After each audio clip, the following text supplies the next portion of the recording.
having money isn't all that great, okay?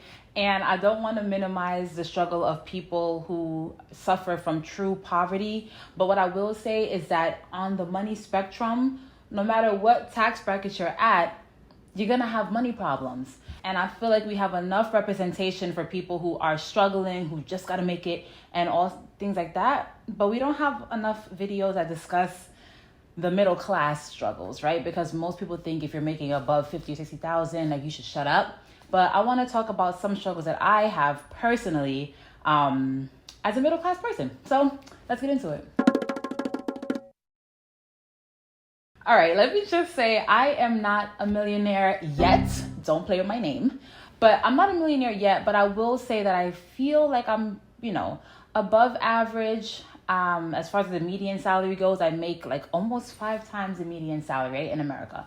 So I do think that I am doing better than others, but by no means am I rich. I just happen to be really good with managing my money. I pay my bills on time. I pay myself and things like that. But the thing is, being that kind of person in an environment where people aren't really like that it's super, super hard. It's a lot of pressure, and I get a lot of anxiety kind of dealing with my social status or my economic status. As you guys may or may not have seen, I have been having a little bit of hard time mentally. I'm not going to say like I'm depressed or anything like that. I don't want to minimize people who really are depressed, but I have been having some struggles, which I'll get into in a second. But oddly enough, the struggles are partially about money, okay?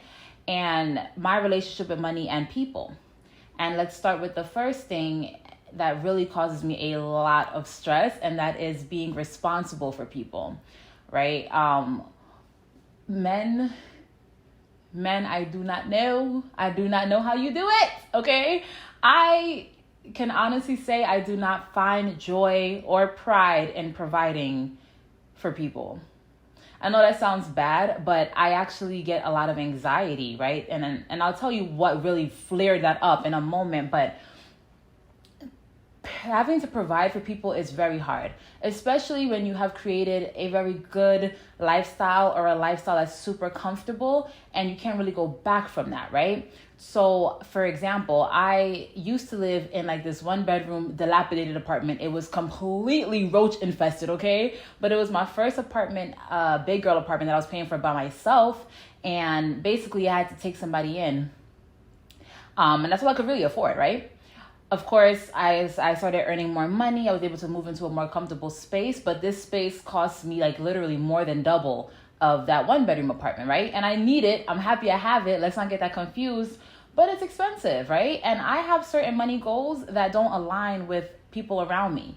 I don't care to be in a super nice gated community with a bowling alley and I don't care about that, right? Like, in fact, I'm looking for a multi-family property. Those properties tend to be in not so good areas, at least in Miami.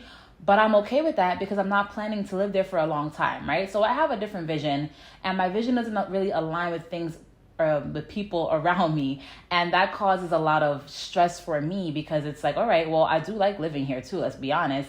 But that just means I have to work even harder and work even more to reach my financial goals. That coupled with the fact that people ask me for money like I don't know what. And honestly, this has gotten way better, right? Like, I think I've learned. So when I first got out of college and I had my big girl job, I told everybody and their mama how much I was making. It's something I still like to do because of transparency, but I was just super naive. And then the sob story started rolling in, right? Like, oh, my pet goldfish died and the funeral's gonna cost like $1,000. Can I get $1,000? Like, every story you can imagine. And I would just give. Like, I was even giving my credit card number to certain people who needed help. And thousands of dollars later, I find myself in a situation, right? Like, I'm saddled in debt. People are going to pay me back, and every minute it's a story. So that really burned me. I've gotten better since then. I don't lend out money that much, but let me tell you, there are people in my life who are super, what's the word? I'm trying to find a word. They're determined, okay? They are determined. And recently I got into a serious argument over this because this person stopped talking to me because I wouldn't loan them $20. Now, first and foremost, you don't got $20? You don't got are you not embarrassed? Are you not embarrassed? This is really embarrassing. I almost prefer people asking for more money because if you don't have 20, like, the problem is deeper than rap. all right? And you need help.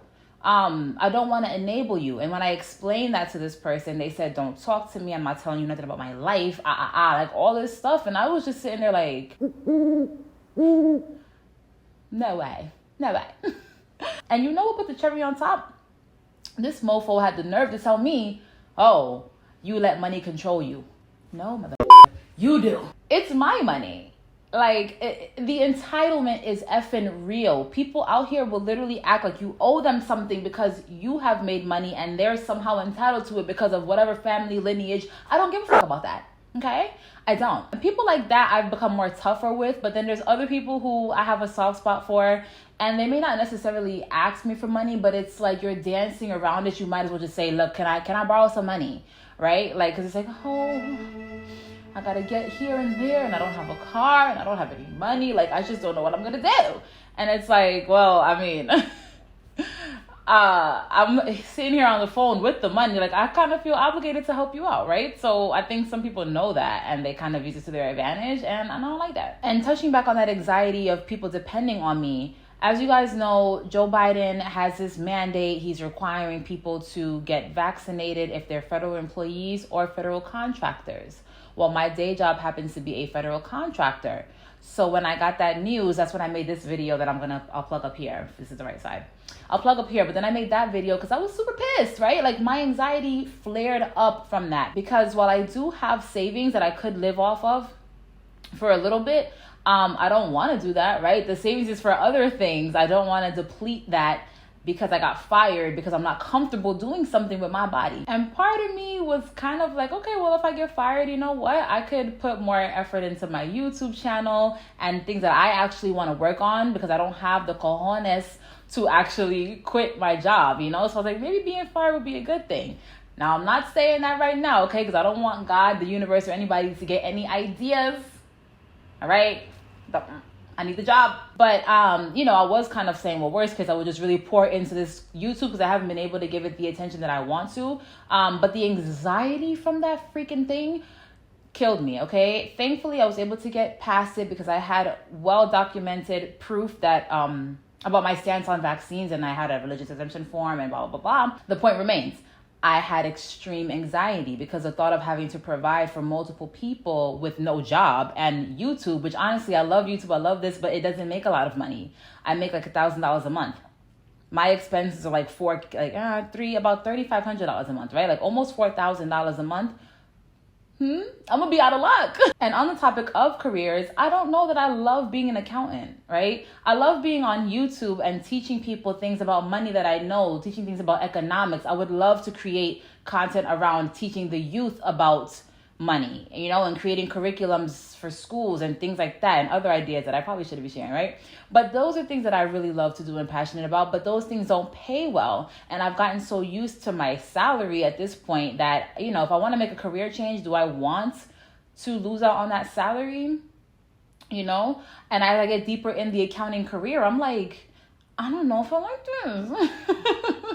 I don't like it. It doesn't serve me. I don't feel fulfilled. I don't feel good. But because I make good money and because this money is not really going to be made anywhere else at the current moment, like I have to work for it, I definitely think I have potential to make even more money if I stick with my own businesses, right? But like that takes a while and I'm not there yet. But yeah, career anxiety sucks too because I would like to pivot, but it takes a little bit of a long time for, you know, things to kind of materialize in your own business. And I want to do both at the same time, but it's hard. It's like you're the jack of all trades and the master of none. I cannot pour into my job full time and then pour into YouTube and other things I have going on. Like I'm finna die. Also, the anxiety from saving and spending, right? Like the whole YOLO, you only live once and, you know, I gotta retire, I have to live, I have a kid, da, da, da. Like that struggle for me is so real because for a long time I struggled with having a savings and kind of dipping in and out of it depending on what I need. And that kind of stuff causes anxiety, right? Because I have certain goals. I feel like I'm disciplined for the most part, but when I kind of stray away from my discipline, I feel guilty about it, which is weird, especially since I'm on YouTube talking about money, right? So it's like, I don't want to be on here talking about things that I know of, but then still losing discipline. I'm being 100% transparent right now. It does happen. I am human, but I get guilt from that too. Another thing that's hard is the need to always make more. you know, I have aggressively grown my income year over year. I have never gotten anything less than maybe 10% raise year over year. I strive for that. In other cases, I have had even higher gains, right? So, and that just like, it makes me want to do more, right? Because it's like, oh my God, I'm saving more. I'm keeping my expenses the same. Like, how much can I save? How much can I invest? It gets kind of exciting, but it also gets a little nerve wracking, and it's not fun, you know? I hope these problems don't sound like first world problems. I know people who are dealing with true poverty, eating, you know, white rice and honey like Alicia Keys said she was doing. So I don't want to, you know, reduce that or mitigate that or whatever, but these are problems that I know other people like me are suffering from, but we don't really have a platform, because if you talk about your problems, it's like, oh, well, my problems are even worse. But do you suffer from any of these things? Definitely let me know in the comments. Maybe I even missed something. And if you are still on YouTube, binge watch me right over here and keep your money up.